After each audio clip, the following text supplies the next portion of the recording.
नमस्कार. आज मी तुम्हाला घेऊन जाणार आहे ह्युस्टनमधील एकदम भन्नाट अँड कम्प्लिटली फ्री अशा फेरी राईडवरती. ह्युस्टनमधील गॅल्व्हस्टन आयलंडवरून निघणारी ही फेरी तुम्हाला घेऊन जाते बोलिव्हर पेनिन्सुलाला. ही राईड कम्प्लिटली फ्री आहे आणि विशेष म्हणजे तुम्ही स्वतःची गाडी तिथे घेऊन जायची, त्या बोटीवरती ती पार्क करायची. 30 मिनिटाची ही राईड आहे. मस्त एन्जॉय करा.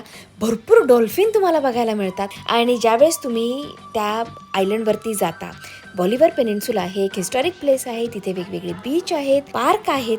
तुम्ही दिवसभर मस्त पिकनिक करू शकता आणि सेम फेरी राईड घेऊन तुम्ही परत येऊ शकता. सगळ्यात विशेष ही फेरी राईड 24/7 आहे. 365 डेज ओपन आहे. त्यामुळे जर तुम्हाला 1 डे ट्रिप करायची असेल तर हा बेस्ट स्पॉट आहे. आम्ही ही राईड खूप एन्जॉय केली आणि अंशनी अराउंड 35 डॉल्फिन बघितल्या आणि त्या सगळ्या काउंट पण केल्या. लहरों की मस्ती में है, पवन के शोर शोर में